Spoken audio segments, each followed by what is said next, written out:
അപ്പോൾ എന്തുകൊണ്ടായിരിക്കും നമ്മുടെ ഇന്ത്യക്ക് വേണ്ടിയിട്ട് ഒരു നിലപാടും അയൽ രാജ്യങ്ങൾക്ക് വേണ്ടിയിട്ട് മറ്റൊരു നിലപാട് ഈ പ്രതിപക്ഷം എടുക്കുന്നത്?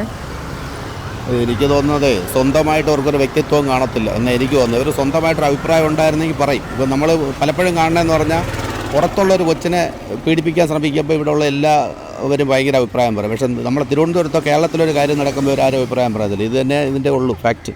കാര്യം ഇപ്പോൾ സ്വാഭാവികമായിട്ടും പ്രതിപക്ഷം ഐക്യതയോടെ നിൽക്കുന്നു എന്ന് പറയുന്നുണ്ട്. അത് തന്നെ വലിയൊരു നല്ലൊരു കാര്യമാണ്. കാര്യം അത് ഞാൻ രാഷ്ട്രീയമല്ല പറയുന്നത്. സ്വാഭാവികമായിട്ടും ഈ ഭരണകക്ഷി ആരാണോ അവർക്ക് ഒരു തീരുമാനം എടുക്കുമ്പോൾ അതിൻ്റെ കൂടെ നിൽക്കുന്നു.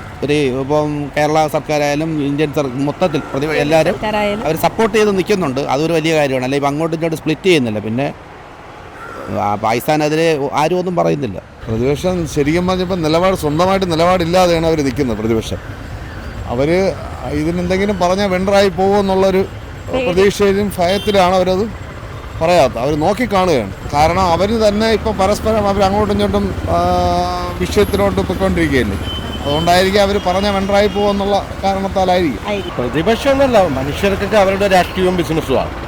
അത് നഷ്ടപ്പെട്ടു പോകാതിരിക്കാൻ വേണ്ടിയിട്ടുള്ള അവരുടെ ഒരു എന്താ പറയുക ഇതാണ്. അത് എന്തെങ്കിലും അഭിപ്രായം പറഞ്ഞു കഴിഞ്ഞാൽ നമുക്ക് എന്തെങ്കിലും നഷ്ടം വരുമോ, അത് രാഷ്ട്രീയ ലാഭമുണ്ട്, ബിസിനസ് ലാഭമുണ്ട്, പല കാര്യങ്ങളും. അതുകൊണ്ടായിരിക്കും ഇപ്പം മെൻ്റലി എനിക്ക് തോന്നുന്ന ഒരു 99% ആളുകളും സ്വന്തം രാജ്യത്തോട് തന്നെയാണ് നിൽക്കുന്നത്. അതുകൊണ്ട് തന്നെയാണ് ഈ പറയുന്ന പാകിസ്ഥാനിൽ പലതരത്തിലുള്ള കലാപങ്ങൾ നടക്കുമ്പോഴും നമ്മുടെ നാട്ടിൽ അങ്ങനെ ഒരു ഫേസ്ബുക്കിലോ മറ്റേ ഓൺലൈനിലൊക്കെ എന്തെങ്കിലുമൊക്കെ ആരെങ്കിലും തെറ്റായിട്ട് പറയുന്നുവെങ്കിലും ബഹുഭൂരിപക്ഷവും ഒറ്റക്കെട്ടാണ്. നമ്മുടെ നാട്ടിൽ നമ്മുടെ മിലിറ്ററിയോടൊപ്പമാണ്, അല്ലെങ്കിൽ നമ്മുടെ സർക്കാരിനോടൊപ്പമാണ് മുഴുവൻ ആളുകളും ഉള്ളത്.